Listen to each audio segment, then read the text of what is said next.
안녕하세요. 션팍의 사진 이야기 26번째 시간인데요. 오늘 제가 준비한 주제는 2025년 화랑미술제를 다녀온 션팍의 이야기예요. 이번 화랑미술제 가장 관심 있게 본 게 사진작가 작품 얼마나 많이 나왔을까였는데 좀 실망스럽지만 고상우 사진작가님 작품밖에는 볼 수가 없었어요. 입구 앞에서부터 갤러리 나우가 딱 화려하게 페인팅도 바이올렛으로 쫙 이쁘게 칠해주시고 고상우 사진작가님 작품이 3점이 걸려있는데 저는 VIP 첫날 갔는데도 벌써 빨간 딱지가 하나 붙어있을 정도로 사진작가의 열풍의 핵인 이 고상우 사진작가님 작품이 벌써 판매가 됐다는 거에 대해서 굉장히 만족스럽더라고요. 그리고 실제 처음 그 작품을 설명하고 계신 고상우 사진작가님을 뒤에서 직관했어요. 입구 앞에서부터 갤러리 나우가 이 고상우 사진작가님 작품이 잘 보이는 쪽에 화려하게 DP를 해주신 게 굉장히 인상이 깊었어요. 왜 그런가 그랬는데 갤러리 관계자분들 만날 수 있는 상황이 좀 생겨서 아트스페이스 H 갤러리 대표님하고 갤러리 4의 대표님하고는 좀 친분이 있다 보니까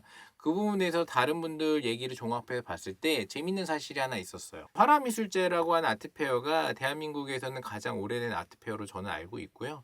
그리고 보통 예전에는 2월에 했다고 하더라고요. 근데 지금은 4월에 해서 새해에 들어서 첫 아트페어가 되진 않지만 많은 작가들, 원로 작가님부터 해가지고 중견 작가님부터 요즘 작가님들조차도 화랑미술제가 대한민국에서 열리는 첫 아트페어라고 하는 인식이 굉장히 강해요. 그래서 아트 시장이 올해 어느 정도 팔릴까 마켓에 대한 가늠쇠가 되는 부분이 바로 이 코엑스에서 열리는 화랑미술제라고 하더라고요. 그러다 보니까 모든 갤러리들이 굉장히 많이 준비를 하는데 화랑이 160개 이상이 이번에 참여를 했어요. 그래서 화랑협회라고 하는 협회에서 주관을 하는데 거기에 이제 회비도 내고 항상 열심히 하고 있는 갤러리들을 상대로 이런 화랑미술제에 참여할 수 있는 자격을 주는데요. 예전에는 많은 작가들이 더 많이 참여를 했었어요. 저 같은 경우 10몇 년 전에는 아트스페이스 H 소속으로 전시에 나갔을 때 현재나 예전이나 같은 사이즈의 부스에서 전시를 했었는데 작품이 위아래로 막 달리고 정신이 하나도 없었어요. 참가 인원을 제한을 두지 않았기 때문에 많은 작품을 가지고 전시를 할 수 있는 갤러리 그리고 많은 작가들이 그 혜택을 누릴 수 있었죠. 왜냐 아트페어에 나간다 그러면 주변에는 자랑이거든요.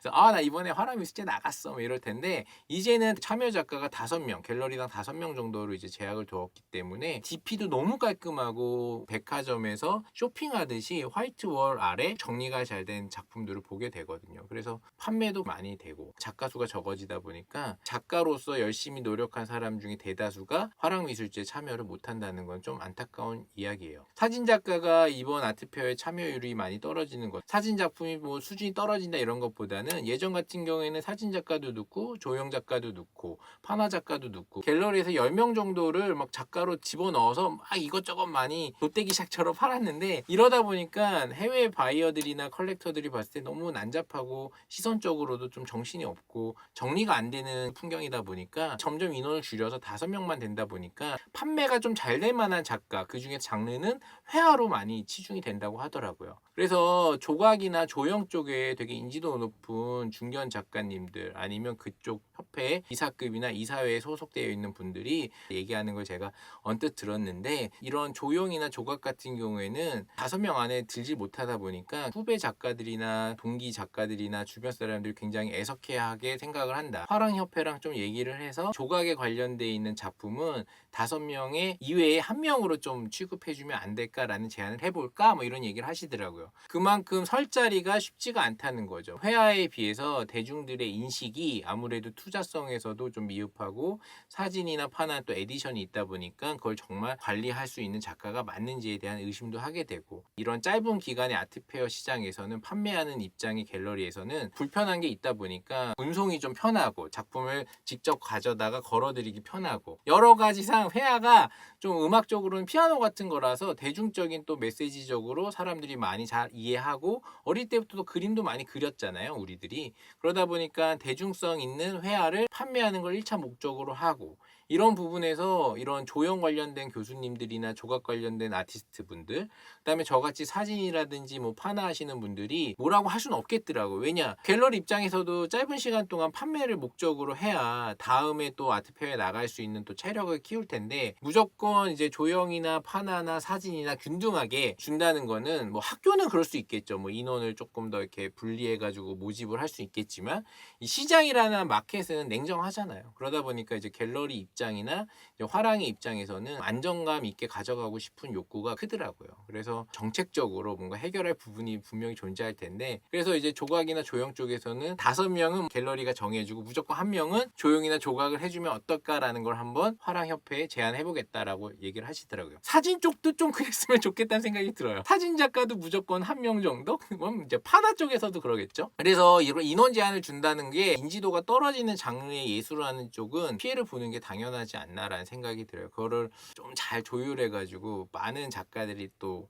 참여할 수 있게. 근데 또 너무 많이 작품들이 들어오면 10년 전처럼 도깨비 시장이 되니까 이건 정말 어려운 아젠다가 아닌가라는 생각이 들어요. 두 번째는 화랑협회 소속 갤러리들이 이번 화랑미술제 같은 경우 부스비를 100만 원만 낸다고 하더라고요. 100만 원이라는 게 어디서 이렇게 적은 비용으로 이제 전시를 열 수 있게끔 해주냐. 가을에 하는 키아프 아시죠? 프리즈랑 같이 연동해서 하는 해외 가장 큰 아트페어인 프리즈랑 연동해서 하는 키아프. 어마어마하게 비싸요. 가장 작은 부스가 2천만 원 정도 한다고 하더라고요. 그래서 화랑들이 화랑협회 소속 갤러리다 보니까 가장 큰 혜택을 받는 게 화랑미술제라고 하더라고요. 그래서 100만 원만 내면 부스를 만들어주고, 그것도 심지어 국제나 가나나 현대처럼 거대 갤러리랑 똑같은 사이즈로 뽑기를 잘하면 조금 더 좋은 장소를 얻을 수 있고, 뭐 이런 굉장히 큰 혜택인 이 화랑미술제에서 두각을 나타내고 판매를 많이 해야 2천만 원 정도 들어가는 키아프를 준비할 수 있다. 그래서 많이 팔아야 된다, 이런 사명을 갖고 막 하시더라고요. 화랑미술제라고 하는 이 아트페어가 갤러리한테는 굉장히 크게 동기부여를 하는 아트 시장이긴 한 것 같더라고요. 특히 이제 서울에서 하는 아트페어고 또 코엑스라고 하는 데가 점점 커지잖아요. 삼성동이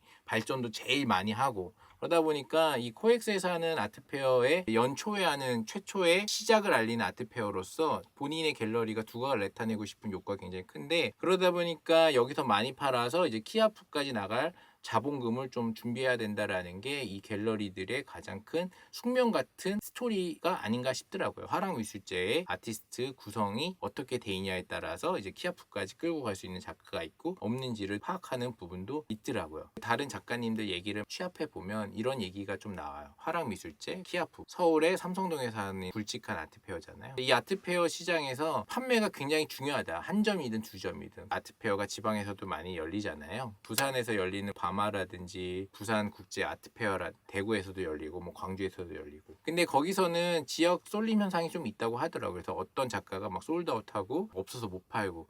근데 그런 작가들이 서울에서 다 모여서 한번 팔아보면 서울 사람들은 냉정하게 이 작가 작품 사고 저 작품 작가 안 사고 뭐 이러다 보니까 평균치가 서울에서 다 나온다고 하더라고요. 그래서 지방 아트페어에서 많이 팔렸다고 해서 건방져지면 안 되고 서울에서 열리는 뭐 화랑미술제라든지 키아프를 기준으로 삼아야 된다, 뭐 이런 얘기를 이제 술자리에서 하는 거 저도 들었는데, 그만큼 화랑미술제라든지 키아프가 표준 지표가 되는 페어의 어떤 기준점이 되는 시장이 아닌가라는 생각이 들더라고요. 그리고 아트 페어라는 시장, 이것도 어떻게 보면 뭐 강남만 집값이 오른다 뭐 이런 식으로 페어 시장도 좀 쏠림 현상이 많아지는 것 같긴 해요. 왜냐, 작가들이 일단은 삼성동에 있는 아트 페어에 좀 꼭 참여하고 싶어하고 천정부지로 막 올라가는 부스비 가격이 굉장히 계속 올라가는 형국인데, 그래서 뭐 조형 관련된 아트 페어를 하시려고 하는 기획자분들이나 관계자분들은 염려를 많이 하더라고요. 왜냐, 회화는 기본적으로 화랑협회가 이제 프리즈하고도 콜라보레이션 같이 잘 돼 있고 시장에서 수요가 굉장히 많고 또 회화하시는 분들 공급이 굉장히 많잖아요. 페어를 열어도 수익 구조가 안정적인데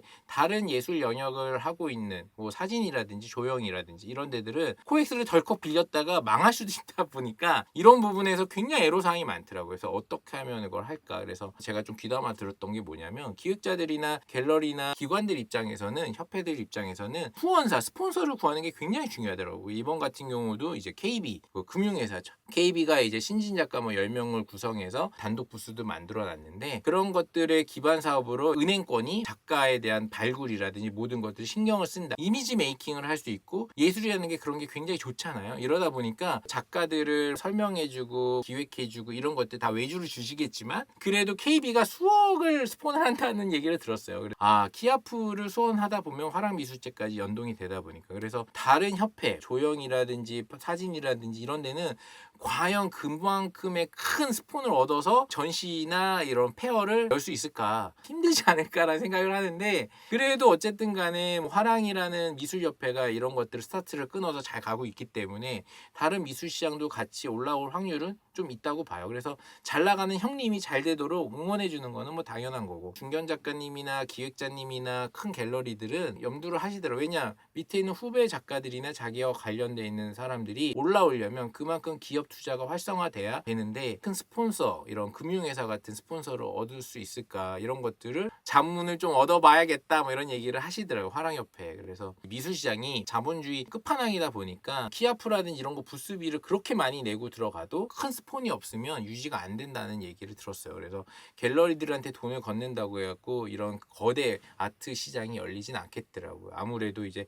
자동차 회사라든지 금융회사라든지 대중적으로 인지도가 높은 회사들이 자본시장의 핵이기 때문에 그런 파트너들을 끌고 들어와야 아트페어도 점점 커질 수 있는 게 아닌가라는 생각이 들어요. 중견 갤러리나 좀 큰 갤러리에서 준비하는 게 이제 호텔 아트페어이긴 한데, 이런 호텔 아트페어 같은 경우에는 기업의 스폰이 메이저 기업 스폰은 아니지만 생수라든지 가방이라든지 이런 회사들한테 미리 콜라보레이션 스폰을 받아가지고 페어 시장에 나가는 경우가 되게 많은데, 이런 호텔 아트 페어 같은 경우에는 대관을 크게 해가지고 벽을 세우고 도장을 하고 이런 인부를 많이 쓰지 않다 보니까 접근성이 용이하고 메이저급 호텔을 잡으려고 많이 노력을 하시더라고요. 인지도가 높은 호텔일수록 페어도 인지도가 높아질 수 있다 보니까, 이 호텔 아트 페어에서 가장 키포인트가 뭐냐, 갤러리 큐레이터한테 들은 얘기인데, 얼마 전에 끝난 호텔 아트 페어에서 가장 큰 포인트는 콜라보레이션을 얼마나 많이 했냐가 이 페어의 성사를 가른다고 하더라고요. 물론 판매를 많이 하는 것도 중요하지만 페어를 매년 열려면 페어에 스폰해줬던 회사들이 많으면 많을수록 다음에 또 그거에 대한 기반 비용을 낼 수 있기 때문에 다음 해도 또 열 수 있는 그런 기회가 된다. 물론 갤러리들이 판매가 잘 돼야 다음 해에 또 참여를 하겠지만, 갤러리 못지않게 중요한 게 또 기업이 되는 시국이 아트 페어 시장인 것 같더라고요. 그래서 좋은 기업들이 더 많이 나와야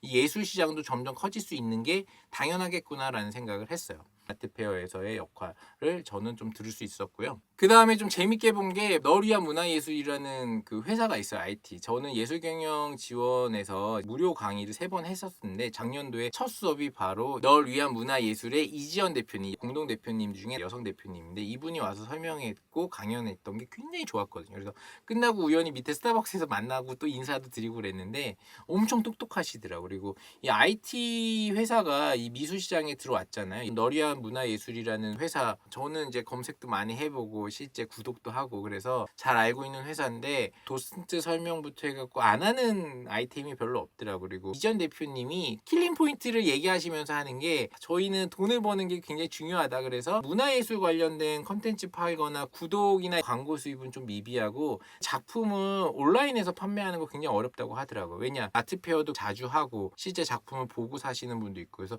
굿즈라든지 저렴한 작품은 이제 온라인 판매가 되지만 IT나 이런 거를 가지고 판매를 한다는 거는 거의 불가능하고, 그러다 보니까 본인들은 이제 티켓팅 사업을 좀 많이 하는데, 전시 관련된 티켓팅을 많이 팔아주는 조건으로 현물이라든지 다른 걸로 금액을 조금 더 받을 수 있는 부분, 그거는 무조건 팔려고 하는 사람이 있기 때문에 그걸 대신해서 구독자들이나 다른 분들한테 조금 더 할인된 가격으로 판매를 해주면 소득을 또 얻을 수 있고 기회를 얻을 수 있는 부분이 있다 보니까, 그 부분에 대해서 좀 더 많이 연구하고 노력하고 있다, 뭐 이런 얘기 하셨는데, 아트 시장이 크긴 크지만 실제 보수적인 시장이잖아요. 이렇게 아트페어 열어서 비싼 작품 바로 그 앞에서 결제하는 누군가가 나타나야 그게 정확한 구조가 되는 거지, 여러 명을 상대로 채널을 많이 운영한다고 해도 구독자 수만큼 자기의 수익 구조로 가져오는 게 쉽진 않은 것 같아요. 이번에도 아는 화랑이 배우가 와서 바로 작품 사갖고 갔다고 하더라고요. 누군가는 그냥 순식간에 사잖아요. 근데 그 순식간에 산 거를 판매한 갤러리는 얼마나 기분이 좋겠어요. 그리고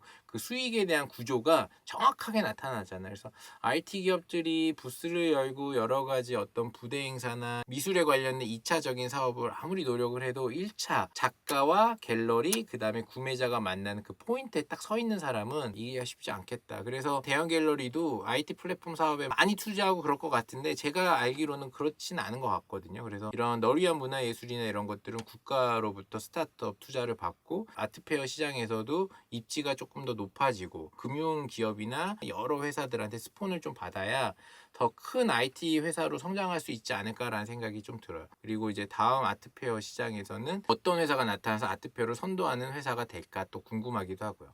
오늘은 제가 2025년 화랑미술제 아트페어를 다녀온 제 개인적인 얘기를 좀 해봤어요. 그래서 시장이 점점 커지는데 올해 시장은 판매가 얼마나 잘 될지는 이제 다음 아트페어도 좀 보고 그래야 될 텐데, 그래도 화랑미술제 좋은 화랑들이 많이 나오고 깔끔해지고 관계자분들이나 모든 분들도 열의를 쏟기 때문에 2026년도 화랑미술제는 더 발전된 모습이 아닐까라는 생각이 들어요.